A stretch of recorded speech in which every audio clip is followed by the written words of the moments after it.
विद्यार्थियों, स्वागत आप सबका फिर से एक नई क्लास के अंदर। इस क्लास के अंदर हम हिंदी के महत्वपूर्ण प्रश्न देखेंगे जो सभी भर्ती परीक्षा के लिए बहुत ही महत्वपूर्ण है। तो ध्यान से देखना, एक भी प्रश्न चूक ना जाए, क्योंकि पता नहीं वो भी प्रश्न एग्जाम में आ जाए। तो बहुत ही महत्वपूर्ण है, 30 प्रश्न देखेंगे।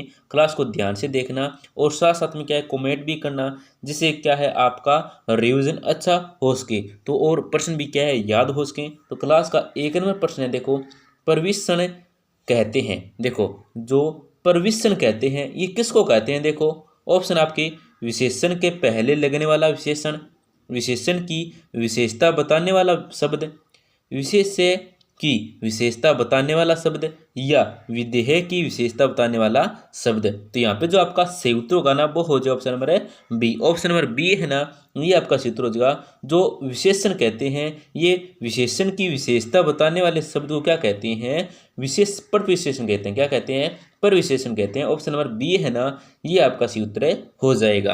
आपका अगला प्रश्न क्या, देखो उसे क्या पता जिसे कभी कोई कष्ट न हुआ हो, में कौन सा सर्वनाम है? देखो उसे क्या पता जिसे कभी कोई कष्ट न हुआ हो, इसमें जो सर्वनाम है ये कौन सा सर्वनाम है, ये आपको बताना है। तो देखो ऑप्शन में है संबंधवाचक, प्रश्नवाचक, अनिश्चयवाचक या निजवाचक। तो यहाँ पे जो आपका सूत्र होगा वो हो जाएगा option number A. Option number A है ना, ये आपका सूत्र हो जाएगा संबंधवाचक। उसे क्या पता जिसे कभी कोई कष्ट न हुआ हो, इसमें जो सर्वनाम है ये है संबंधवाचक। ऑप्शन नंबर ए आपका सूत्र हो जाएगा। आपका अगला प्रश्न क्या है, देखो किस वाक्य में अनिश्चयवाचक सर्वनाम है? देखो कौन सा वाक्य है जिसमें अनिश्चयवाचक सर्वनाम है? तो यहाँ पे दे रखे हैं, देखो ध्यान से देख लेना, ए बी सी डी। देखो आपका ए ऑप्शन क्या है, हम किसी को कुछ नहीं कह सकते। बी है देखो, मेरा जो भाई तुम्हें मिला था वह आगे जा रहा है। सी देखो, हम खुद ही इधर आ गए। डी देखो, तुम कॉलेज कब जाओगे? तो यहाँ पे जो आपका सही उत्तर होगा वो हो जाएगा option number A. Option number A है ना, ये आपका सही उत्तर हो जाएगा। हम किसी को कुछ नहीं कह सकते अनिश्चय सर्वनाम है। क्या है? अनिश्चयवाचक सर्वनाम है इस वाक्य के अंदर। तो ऑप्शन नंबर ए है ना, वो क्या है आपका सही उत्तर हो जाएगा। आपका अगला प्रश्न क्या है, देखो नाम धातु नहीं बनती है। देखो नाम धातु नहीं बनती है संज्ञा से, सर्वनाम से, या विशेषण से, या क्रिया से। तो यहाँ पे जो आपका सूत्र होगा वो हो जाएगा option number D. Option number D क्या है? क्रिया से क्या है दोस्तों, नाम धातु नहीं बनती है। ऑप्शन नंबर डी आपका सही उत्तर हो जाएगा। बहुत ही महत्वपूर्ण प्रश्न है। आपका अगला प्रश्न क्या है, देखो यह घोड़ा अच्छा है, इस वाक्य में यह क्या है? देखो यह घोड़ा अच्छा है, इस वाक्य के अंदर ये क्या है? देखो यह क्या है, ये आपको बताना है। तो देखो संज्ञा है, विशेषण है, सर्वनाम है, या सर्वनामक विशेषण है। तो यहाँ पे जो आपका सी उत्तर होगा वो हो जाएगा ऑप्शन नंबर सी हो जाएगा सर्वनाम। क्या है? सर्वनाम है। ऑप्शन नंबर सी आपका सी उत्तर हो जाएगा। बहुत ही महत्वपूर्ण प्रश्न है। आपका अगला प्रश्न क्या है, देखो निम्नलिखित में से सर्वनाम का भेद नहीं है। यहाँ पे ऑप्शन में 4 दे रखे हैं, इन ऑप्शन में आपको बताना है जो क्या है सर्वनाम का भेद नहीं है। तो देखो पुरुषवाचक है, प्रश्नवाचक है, निजवाचक है और भाववाचक है। तो दोस्तों यहाँ पे जो आपका सूत्र होगा वो क्या हो जाएगा? ऑप्शन नंबर डी हो जाएगा। ऑप्शन नंबर डी है ना, ये क्या आपका सूत्र हो जाएगा? भाववाचक। भाववाचक क्या है दोस्तों? सर्वनाम का भेद नहीं है। ए है, बी है और सी है। इन तीनों को आप ध्यान से देख लेना। आपका अगला प्रश्न क्या है, देखो निम्न शब्दों में कौन सा विशेषण अविकारी है? देखो आपको इस प्रश्न में बताना है कि निम्न शब्दों में, इन शब्दों में आपको बताना है कि कौन सा विशेषण है जो अविकारी है। कौन सा विशेषण अविकारी है? तो देखो महानता है, महानतम है, महानतर है, या महान है। तो यहाँ पे जो आपका सूत्र होगा वो हो जाएगा option number A. Option number A आपका सूत्र हो जाएगा महानता है। कौन है? महानता है। ऑप्शन नंबर ए आपका सूत्र हो जाएगा। आपका अगला प्रश्न क्या है, देखो आज 2 छात्र अनुपस्थित थे। आज 2 छात्र अनुपस्थित थे में कौन सा विशेषण है? आपको इस प्रश्न में बताना है। ये जो वाक्य है इसके अंदर आपको बताना है कौन सा विशेषण है। वाक्य क्या आपका कि आज 2 छात्र अनुपस्थित थे। तो देखो संख्यावाचक है, परिणामवाचक है, गुणवाचक है, या सर्वनामिक है। तो यहाँ पे जो आपका सूत्र होगा वो हो जाएगा ऑप्शन ए हो जाएगा संख्यावाचक। क्या है? संख्यावाचक है, विशेषण है, ये आपको याद रखना है। आपका अगला प्रश्न क्या, देखो उस घर में कौन रहता है? उस घर में कौन रहता है में कौन सा विशेषण है? आपको इस प्रश्न में बताना है कि उस घर में कौन रहता है, इसमें जो विशेषण है ये कौन सा है। तो देखो सार्वनामिक है, परिणामवाचक है, संख्यावाचक है या गुणवाचक है? तो यहाँ पे जो आपका सूत्र होगा वो हो जाए option number A. Option number A है ना, ये क्या आपका सूत्र हो जाएगा? सर्वनामिक। क्या है सर्वनामिक? उससे घर में कौन रहता है, इसमें सर्वनामिक है, ये आपको याद रखना विशेषण। ऑप्शन नंबर ए आपका सही उत्तर हो जाएगा। आपका अगला प्रश्न क्या है देखो, परिश्रमी छात्र सदा सफल होते हैं में कौन सा विशेषण है? देखो दोस्तों कि प्रश्न है आपका क्या है कि परिश्रमी छात्र क्या सदा सफल होते हैं, इसमें जो विशेषण है ये कौन सा है? तो देखो भाववाचक है, संख्यावाचक है, परिणामवाचक है या गुणवाचक है? तो यहाँ पे जो आपका सूत्र होगा वो हो जाए option number D. Option number D आपका सूत्र हो जाएगा गुणवाचक। क्या है? गुण बता रहा है तो ऑप्शन नंबर डी आपका सूत्र हो जाएगा गुण है कि परिश्रमी छात्र है वो सदा क्या है? सफल होते हैं। तो ऑप्शन नंबर डी आपका सूत्र हो जाएगा। आपका अगला प्रश्न क्या है देखो, गाय का दूध स्वास्थ्य के लिए सर्वोत्तम औषधि है, इस वाक्य में कौन सा विशेषण है? देखो आपको ये बताना है जो गाय का दूध स्वास्थ्य के लिए क्या सर्वोत्तम औषधि है, इस वाक्य के अंदर जो विशेषण है ये कौन सा विशेषण है ये आपको बताना है। तो ऑप्शन में देखो क्या दे रखा है, परिणामवाचक है, भाववाचक है, गुणवाचक है, सर्वनामिक है। तो यहाँ पे जो आपका सूत्र का ना वो हो जाएगा option number C. Option number C आपका सूत्र हो जाएगा गुणवाचक। कौन सा है? गुणवाचक है कि गाय का दूध है ये स्वास्थ्य के लिए क्या है? सर्वोत्तम औषधि है। तो इसमें जो विशेषण है वो हो जाएगा ऑप्शन नंबर सी हो जाएगा गुणवाचक। आपका अगला प्रश्न क्या देखो, क्या और किसको दोनों का उत्तर किन क्रियाओं से प्राप्त होता है? देखो क्या और किसको दोनों का जो उत्तर है ये किन क्रियाओं से प्राप्त होता है ये आपको बताना है। तो देखो संयुक्त उत्तर है, द्विकर्मक है, नामबोधक है या सहायक है? तो यहाँ पे जो आपका सूत्र का वो हो जाएगा option number B. Option number B आपका सूत्र हो जाएगा द्विकर्मक। कौन सा द्विकर्मक है? ऑप्शन नंबर बी आपका सूत्र हो जाएगा। आपका अगला प्रश्न क्या देखो, गाय बछड़े को दूध पिला रही है वाक्य में क्रिया है। देखो गाय बछड़े को दूध पिला रही है वाक्य में जो क्रिया है ये कौन सी है? देखो संयुक्त है, द्विकर्मक है, यौगिक है या एककर्मक है? तो यहाँ पे जो आपका सही उत्तर का वो हो जाएगा option number B. Option number B आपका सूत्र हो जाएगा द्विकर्मक है। गाय बछड़े को दूध पिला रही है, इसमें वाक्य में जो क्रिया है वो है द्विकर्मक। ऑप्शन नंबर बी आपका सही उत्तर हो जाएगा। आपका अगला प्रश्न क्या देखो,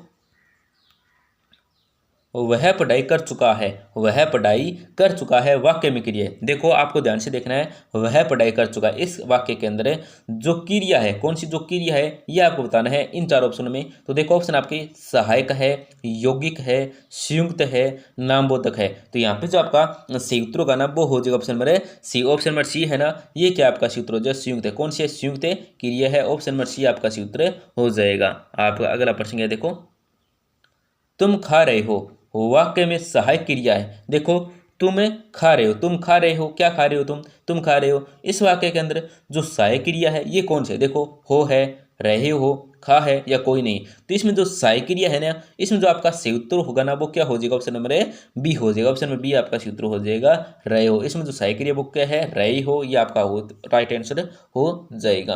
आपका अगला प्रश्न क्या देखो, वह खाना खाकर सो गया इस वाक्य में कौन सी क्रिया है? देखो आपको इस वाक्य के अंदर क्रिया बतानी है कि वह खाना खाकर सो गया, वह खाना खाकर सो गया। इस वाक्य के अंदर जो क्रिया है वो कौन सी क्रिया है ये आपको इस प्रश्न में बताना है। तो देखो वाक्य ऑप्शन क्या आपके सहायक है, नामबोधक है, पूर्वकालीन है या इनमें से कोई नहीं है। तो यहाँ पे जो आपका सूत्र का ना वो हो जाएगा option number C. Option number C आपका सूत्र हो जाएगा पूर्वकालीन है। इस वाक्य के अंदर जो क्रिया है वो है पूर्वकालीन के, वह खाना खाकर सो गया, मतलब वह खाना खाकर सो गया तो पूर्वकालीन क्रिया। ऑप्शन नंबर सी आपका सूत्र हो जाएगा।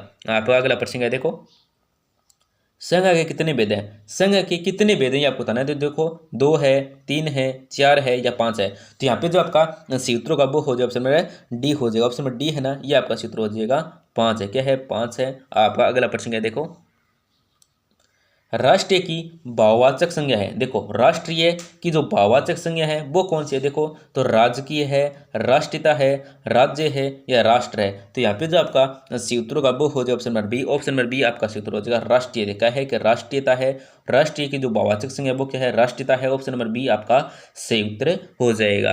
आपका अगला प्रश्न क्या देखो, कौन सा शब्द भाववाचक संज्ञा है? कौन सा शब्द है जो भाववाचक संज्ञा है? तो देखो ऑप्शन में मिठास है, ईमानदारी है, विनम्रता है, यह उपरोक्त सभी है। तो यहाँ पे जो आपका सूत्र होगा ना वो क्या हो जाएगा? ऑप्शन नंबर डी हो जाएगा। ऑप्शन नंबर डी आपका सूत्र हो जाएगा उपरोक्त सभी है। जो कौन सा शब्द भाववाचक है? तो मिठास भी है, ईमानदारी भी है, विनम्रता भी है। तो ऑप्शन नंबर डी आपका सूत्र है उपरोक्त सभी।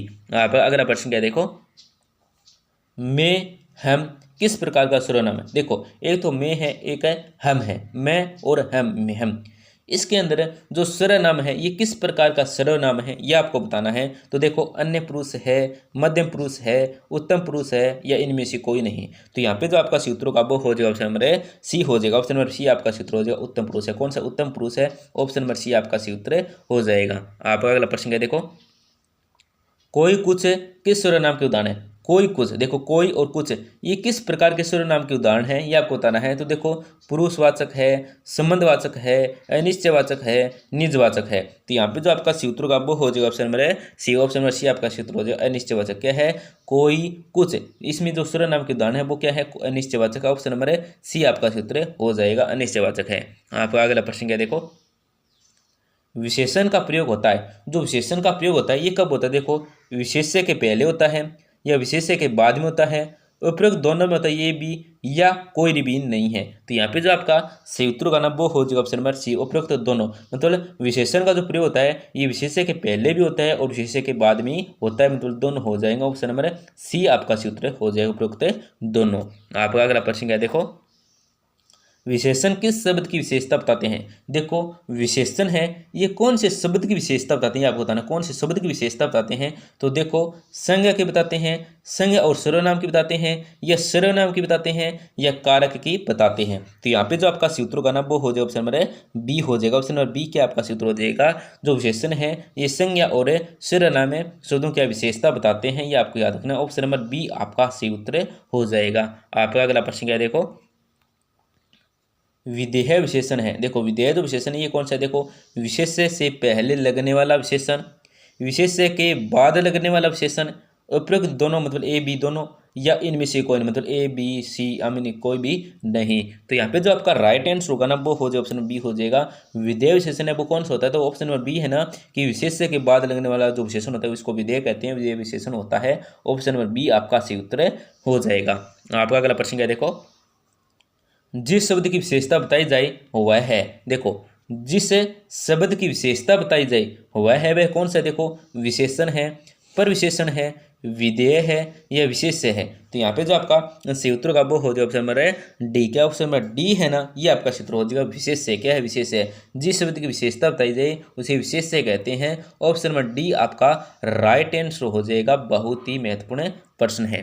आपका अगला प्रश्न क्या, देखो एक स्थान से दूसरे स्थान को हटाया हुआ। देखो एक स्थान से दूसरे स्थान को हटाया हुआ। देखो ऑप्शन है स्थानांतरित होता है, अनवरत होता है, स्थाक्रम होता है, या स्थानापन्न होता है। तो यहाँ पे जो आपका सूत्र होगा ना वो हो जाएगा ऑप्शन नंबर ए हो जाएगा। ऑप्शन नंबर ए है ना ये आपका सूत्र स्थानांतरित होता है। देखो एक स्थान से दूसरे स्थान को हटाया हुआ स्थानांतरित होता है। ऑप्शन नंबर ए आपका सूत्र हो जाएगा। आपका अगला प्रश्न क्या होता है, देखो इंद्रियों द्वारा जिसका अनुभव न किया जा सके। देखो इंद्रियों द्वारा जिसका अनुभव न किया जा सकते वो क्या होता है, पारलौकिक होता है, अगम होता है, अतीन्द्रिय होता है, या कोई नहीं होता है। तो यहाँ पे जो आपका सूत्र का वो हो जाए ऑप्शन में तीन हो सी हो जाएगा, अतीन्द्रिय होता है। देखो इंद्रियों द्वारा जिसका अनुभव न किया जाए उसके वो क्या होता है, अतीन्द्रिय होता है। ऑप्शन नंबर सी आपका सूत्र हो जाएगा। आपका अगला प्रश्न है, देखो महाप्राण व्यंजन होता है प्रत्येक वर्ग के खाली स्थान। देखो महाप्राण व्यंजन होता है प्रत्येक वर्ग इकट्ठा हुआ है